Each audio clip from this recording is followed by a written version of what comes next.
കൈപിടിച്ച് നടത്തിയ, ശാസിച്ച്, സ്നേഹിച്ച് ഞങ്ങളുടെ ഉണ്ണിയണ്ണൻ, മലയാള അരങ്ങിന്റെ എക്കാലത്തെയും പ്രിയപ്പെട്ട ഐലം ഉണ്ണികൃഷ്ണൻ എന്ന വിഖ്യാത കാതികന്റെ നേരുള്ള ഓർമ്മകൾക്ക് മുന്നിൽ ഞങ്ങൾ ഈ നാടകം സമർപ്പിക്കുന്നു. അനുഗ്രഹിച്ചാലും.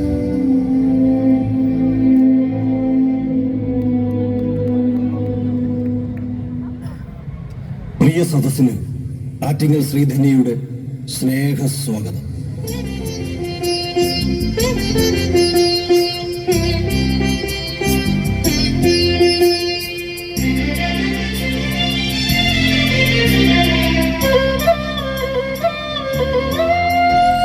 കാടരിച്ചെത്തും കനക നിലാവ് പോൽ ജീവിതത്തിന്മേൽ തുടിക്കും കവിതയാ.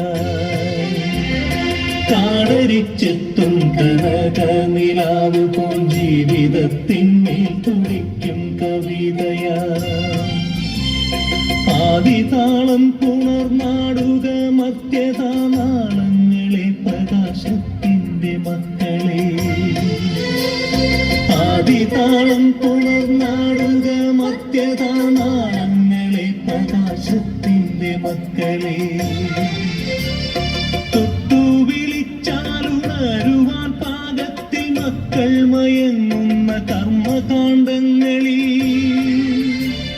തൊട്ടു വിളിച്ചാലുണരുവാൻ പാകത്തിൽ മക്കൾ മയങ്ങുന്ന കർമ്മകാണ്ഡങ്ങളിൽ.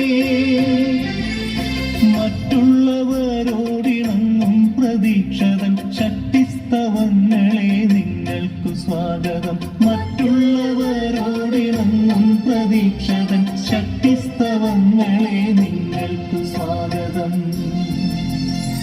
സ്വാഗതം. വീരളൻ രാജൻ അവതരിപ്പിക്കുന്ന 24ാമത് നാടകം ആനന്ദ ഭൈരവി. നാടകരചന മുഹാദ് വമ്പായ. ഗാനങ്ങൾ രാജീവ് ആലങ്കർ. സംഗീതം അനിൽ മാള. രംഗപടം വിജയൻ കടമ്പേരി. സഹായി മനോജ് മൈത്രി. ആലാപനം Sudeep Kumar, Sangeetha Srikanth. Recording AM media Mala. Voice recording Jeevan Chakka. പരസ്യകല Sabu Kamal. Wigs Prakash wigs Cherthala. Office നിർവഹണം ശശി ആറ്റിങ്ങൽ. Special property Ajin Kottarakkara. പരിശീലന വേദി ധന്യ നാടകഗ്രാമം മുത്തിപ്പാറ. ദീപ സംവിധാന സഹായി അനി ഇസാസ. സഹസംവിധാനം വിജയൻ അയ്യമ്പാറ.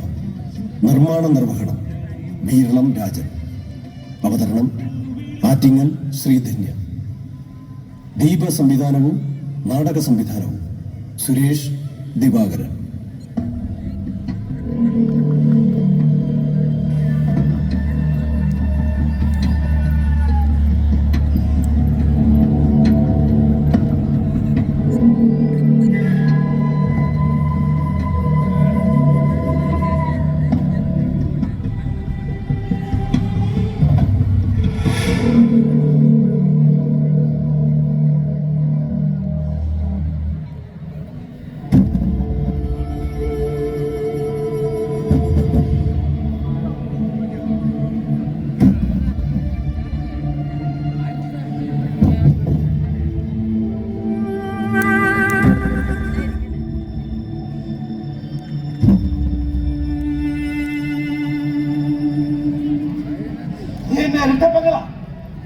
നമ്മൾ ഒരുമിച്ച അമ്മയുടെ വയറ്റിൽ കിടന്ന് എന്നെ തിന്നവരെ ഞാനും തിന്നു, എന്നെ നോവിച്ചവരെ ഞാനും നോവിച്ചു.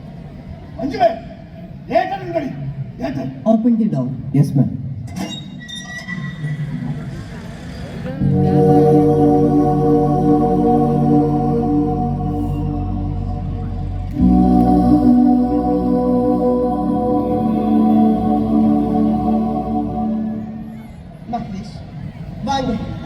எனக்கு கொஞ்சம் பேசணும்.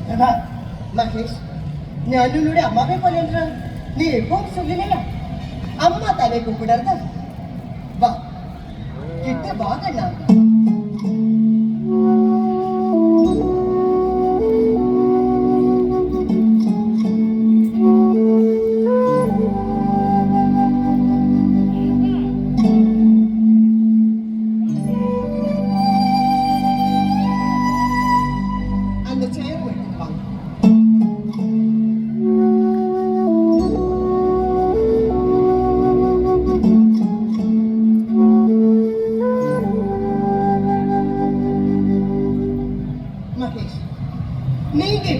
വർഷത്തില് 3ാമത്തെ തവണ தான் நீங்க അഡ്മിറ്റ് ആയത്.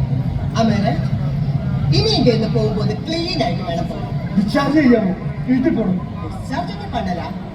ஆனா நீ மென்டலி ஃபிட் என்று எனக்கு தெரியவில்லை. മനസ്സിലെല്ലാം പോയോ മഹേഷ്? പോയി കള്ളം. പോയി എന്നാ തോന്നുന്നത്. നോ, അതങ്ങനെ ഇങ്ങനൊന്നും പോവില്ല.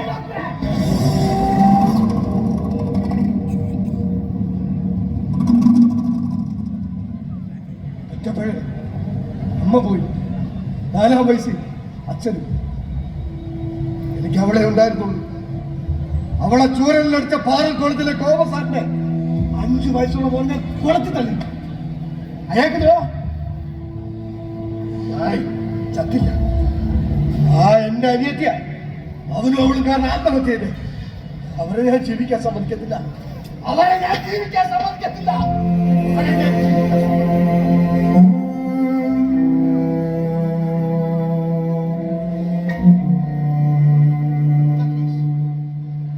எனக்கு தெரிஞ்ச மலையாளத்தில் நான் சொல்றேன்.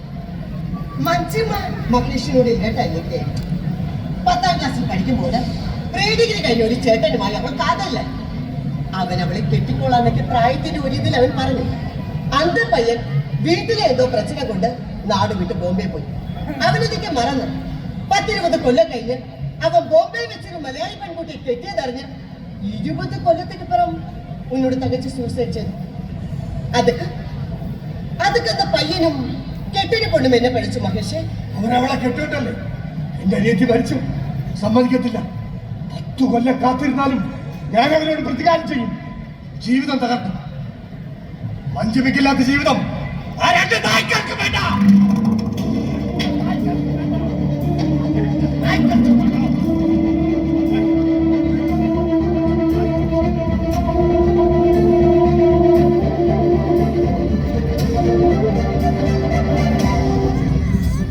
മഹേഷിയുടെ പ്രശ്നം പാരനോയിഡ് സ്കിസോഫ്രീനിയ. കുറച്ച് ദിവസം കഴിയുമ്പോൾ മെയിൻ പ്രശ്നങ്ങൾ മാറും. കൃത്യമായ മരുന്ന് സാപ്പിട്ടില്ലേന പെങ്ങളുടെ മരണത്തിന് കാരണമെന്ന് വിചാരിക്കുന്നവരുള്ള പക ഉള്ളിലിങ്ങനെ കിടക്കും. കുറച്ച് മാനിപ്പുലേറ്റീവ് കൂടിയാണ്. അതായത് മരുന്ന് കഴിച്ച് ഭാവിയിൽ കൺട്രോൾഡായി കഴിഞ്ഞാൽ പോലും തരം കിട്ടുമ്പോൾ പക വീട്ടാൻ വർഷങ്ങൾ പാപം പോലെ നിൽക്കാനും കഴിയുന്ന മാനിപ്പുലേറ്റീവ് റിലേഷണൽ ഡിസോർഡറിലേക്ക് പോകാം.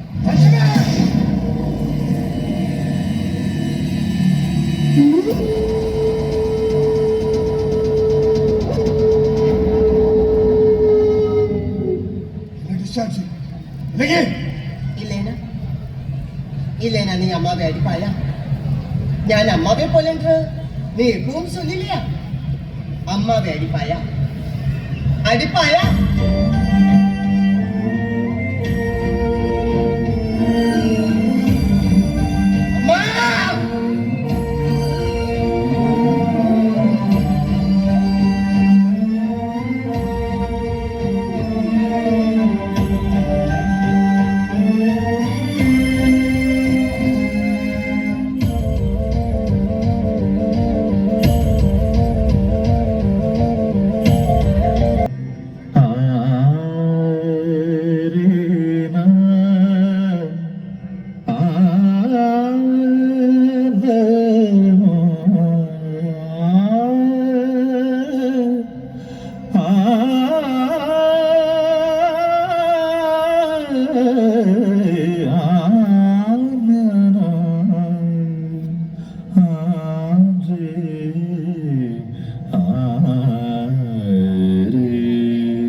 പ്രമദവനം വീണ്ടും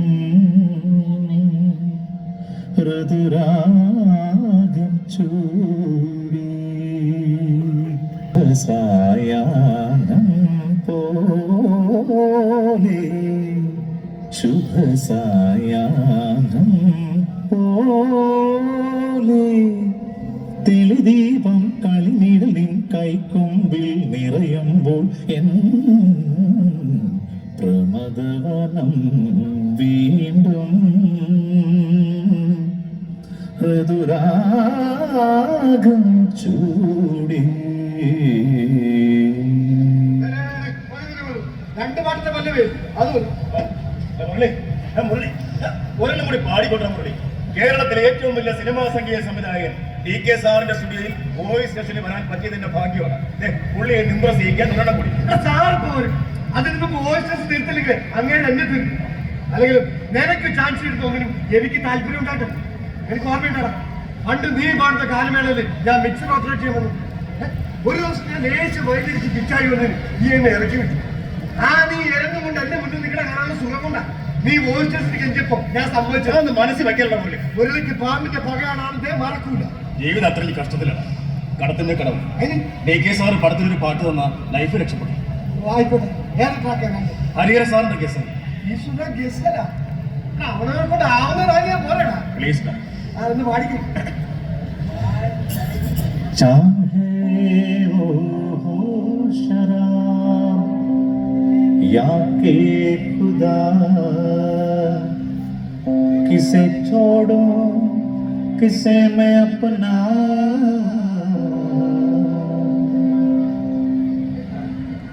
അങ്ങോട്ടല്ല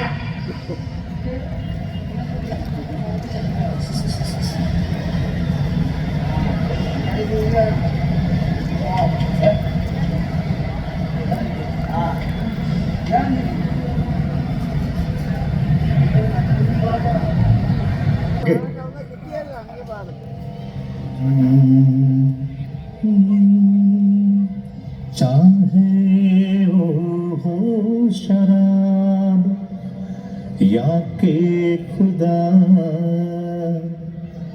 किसे छोड़ो कि जाए साकी तेरा दीवाना.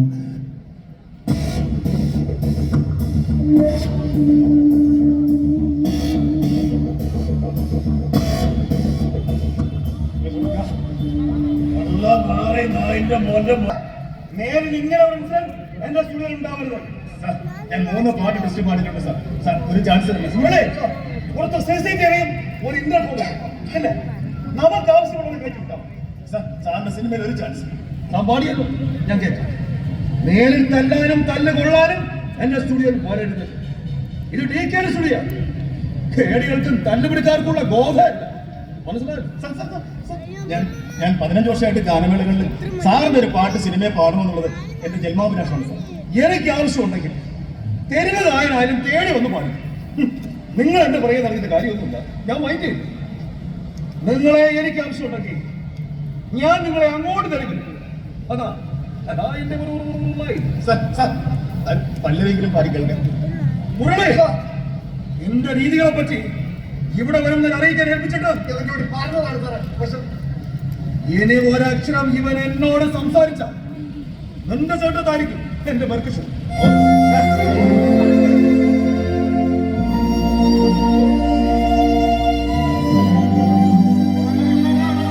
കണ്ണോന്റെ അതിന്റെ ആവശ്യത്തിന് കിട്ടിയില്ല. ഇത് എന്റെ പള്ളിയിൽ നീ എന്ന് പറഞ്ഞു പോണം. മുരളി, ഞാൻ പറഞ്ഞു സാർ, എനിക്ക് കിട്ടിയത്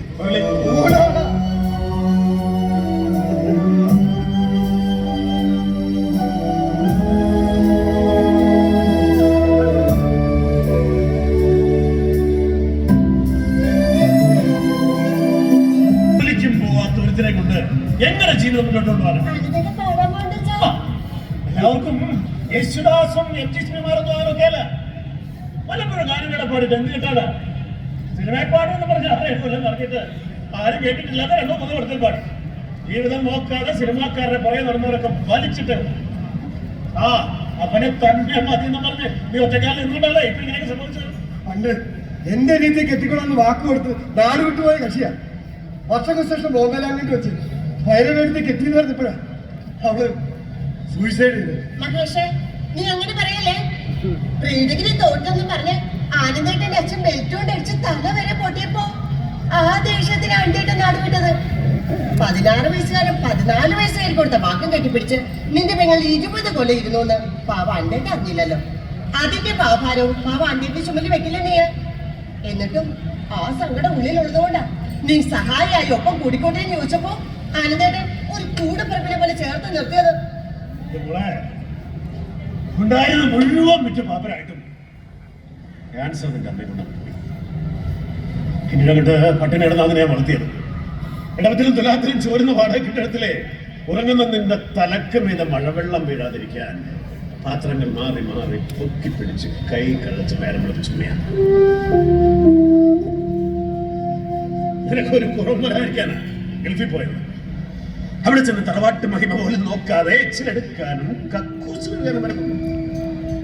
തിരിച്ച് നാട്ടിലെത്തി ഒരു പലവ്യഞ്ജനക്കട തുടങ്ങിയിട്ടും പുറത്തുനിന്നൊരു കട്ടൻ ചായ പോലും കുടിക്കാതെ അച്ഛൻ വയറുണക്കി അൾസർ രോഗിയായതും ജീവിതത്തിൽ നല്ല സുഖങ്ങളൊന്നും അറിയാതെ ഒരു പൂട്ടുകാളെ പോലെ ജീവിച്ചതും നിനക്ക് വേണ്ടിയാണ്. നിന്നെ ഒരു രാജകുമാരിയെ പോലെ ജീവിപ്പിക്കാനാ.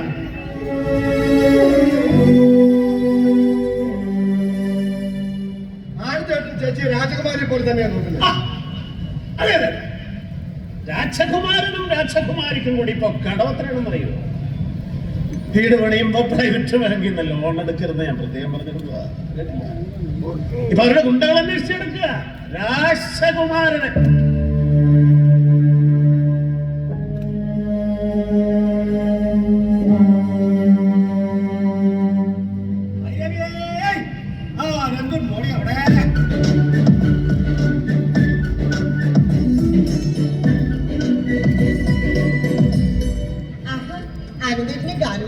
മുതലാളിയെത്തിയല്ലോ. എന്റെ പൊന്നു ശിവേട്ടാ, നിങ്ങളുടെ ആർട്ടിസ്റ്റ് എന്റെ കെട്ടിയോ വിളിച്ചിട്ട് ഫോൺ എടുക്കുന്നില്ല. അത് പറയാ ഞാനും വന്നത് നിന്നോടല്ല അവളോടാ പറയാനുള്ളത്. മരിച്ചു പോയ എന്റെ ഏറ്റവും ഇളയ അനിയൻ കയ്യിനെ പോലെയാ എന്റെ കൂടപ്പിറപ്പ്. അല്ല അറിയാലോ മകളെ, ഒരു ഭാര്യ തന്നെ നീ പറയണം. അവൻ എന്തെങ്കിലും വിഷമോട്ടോ മക്കളെ? അതിപ്പോ നീയാണോ അവന്റെ ഭാര്യ? ഞാൻ ഇവിടെ നോക്കിയല്ലേ. വേറെ വിഷമങ്ങളൊന്നുമില്ല. സിനിമയിൽ അറിയപ്പെടുന്ന പാട്ടുകാരനാണോ ഉണ്ടായിരുന്നേട്ടന്, അതെപ്പോഴും പറയും.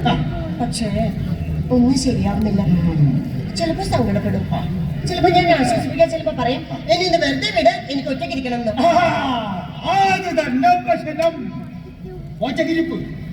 കോച്ചക്കിരിക്കുമ്പോ സങ്കടം പറയാൻ കണ്ടുകൂടി, അത്രേ പറയാവുള്ളൂ. ഈ നാളിയ അവന് വേണ്ടി എല്ലാത്തിനും സപ്പോർട്ട് ചെയ്തിട്ട് അവന് കള്ളു പോച്ചു കൊടുക്കണേ.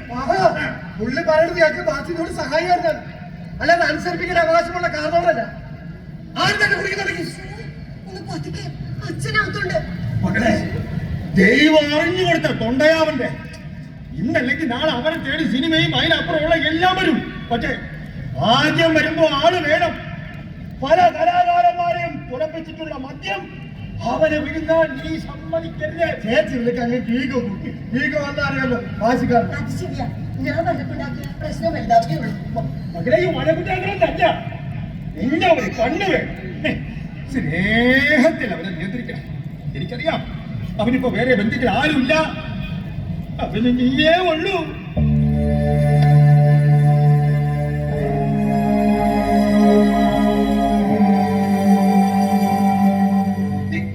മകളെ വിഷമിക്കാൻ പറഞ്ഞല്ല. കലാകാരന്മാരെ മനസ്സിൽ ദൈവം ഉണ്ടാക്കിയിരിക്കുന്നത് ബലം കുറഞ്ഞ മെഴുക കൊണ്ടാ. ഉച്ച വെയിലൊന്ന് ആഞ്ഞു കൊണ്ടാ മതി, അത് ഒരുക്കി പോകും. ഞാൻ എന്ത് വേണം? ഒന്നും വേണ്ട. വാടി വീടൊന്ന് തോന്നുമ്പോ ഞാനുണ്ട് കൂടെ എന്നൊരു ചേർത്ത് നിർത്ത, അത് മതി. സിനിമയും വസതി എല്ലാം വരും, അവ എത്തിപ്പിടിച്ചോളും. നീ നീ വന്ന് താങ്ങി കൊടുത്താ മതി മക്കളെ.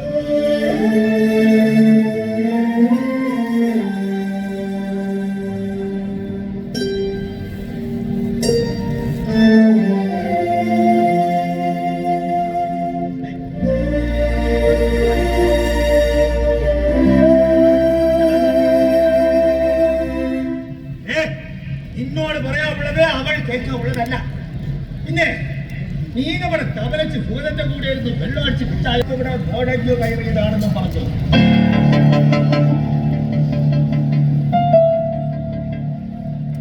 ആവശ്യമില്ലാത്ത കാര്യം പറയാം. ഞാൻ അങ്ങനെ പറഞ്ഞിട്ടില്ല. നീ പറയാതെ ഭൂതം പറയില്ലേ? അങ്ങേക്ക് കടവ് താഴ്ച കാരണം ഇത്തിരി വട്ടൂടെന്ന് അറിയാമോ? അതറിയാം. അങ്ങനെ വട്ടായപ്പോ തോന്നിയിട്ട് കയ്യിന്നിട്ട് കാച്ചു വരും. അതാ ഞാനും ആലോചിച്ചേ. അല്ല, നീ അങ്ങനെയൊക്കെ പറയാനുള്ള ഓരോ ചാൻസും ഇല്ലാന്നറിയാം.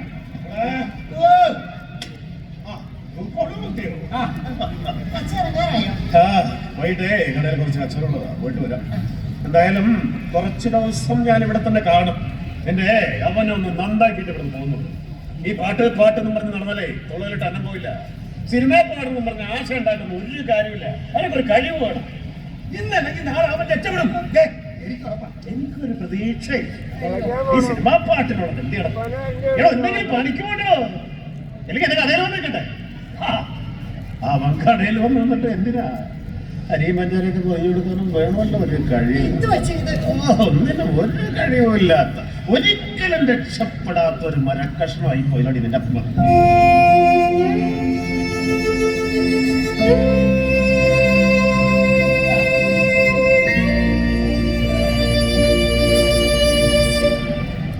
വീട് തന്നെ പോന്നു. പോയ കാര്യം എന്തായി കാണിച്ചേട്ടാ? പറഞ്ഞു നീ കാണാൻ പോയതാണ്. അവന്റെ മുഖം കണ്ടാൽ അറിയില്ലേ പാട്ടി എന്തൊക്കെ പോയ പോലെ വന്നിരിക്കുന്നത്. നടന്നു കാണില്ല. കഴിവുണ്ടോ? കഴിവ് അറിഞ്ഞില്ല. എനിക്ക് കഴിവില്ല. എനിക്ക് കഴിവില്ലെന്ന് മോളെ 10-12 കൊല്ലം നോക്കിയവര് കഴിവില്ലാത്തോണ്ട് മോളെ കൊണ്ട് മോളേക്ക് പൊയ്ക്കോ.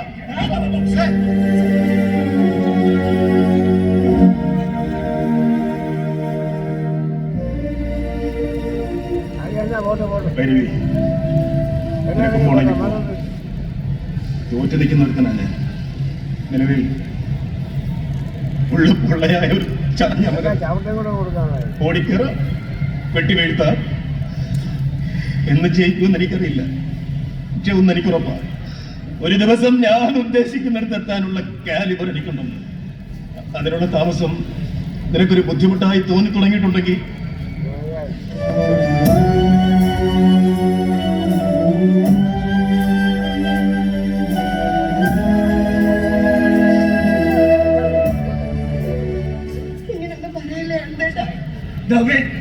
വിഷമിക്കില്ലേടാ. എടാ നിന്റെ കാര്യം എന്താണെന്ന് ഞങ്ങൾക്കറിയാം. കാണാനും അയാളുടെ മുന്നിൽ ഡൊബോ ചെയ്യാനും നിനക്ക് ഞാൻ ഒരവസരം വാങ്ങി തരാനാ. ഈ ഒരു 4-ാം തീയതി നമ്മുടെ കുന്നിര ഭാഗ്യാജ്വല്ലറി ഉടമയും കവിയുമായ ഭാഗ്യർ സാറിന്റെ സപ്തതി പറ്റന്റെ ഭാഗ്യ സാറിന്റെ പാട്ട് പാടാൻ മറ്റേ മേടി മനോയിനെയും മീനെയൊക്കെ ഏർപ്പാടാക്കി കൊടുത്തത് ഞാനാ. മനോയിലെ മാറ്റിട്ട് നീ എപ്പോഴും അതൊന്നും നടക്കത്തില്ല. അവിടെ വേറെ എന്തെങ്കിലും തടസ്സം ഉണ്ടാവും. ഞാനൊരു ഭാഗ്യം കെട്ടവൻ അശുവേട്ട. ഒരിക്കലും ഒന്നും നേടാൻ പറ്റാതെ ഞാനിങ്ങനെ അങ്ങനൊന്നും പറയരുത്. ആ ഫംഗ്ഷൻ ഞാനും വരും. നിങ്ങളുടെ പാട്ടിലേക്ക് ചാൻസ് ഓഫർ ചെയ്യുമ്പോ കൈയടിക്കാൻ ആ വഞ്ചനിൽ ആരെന്ത് പാടിയിരിക്കും.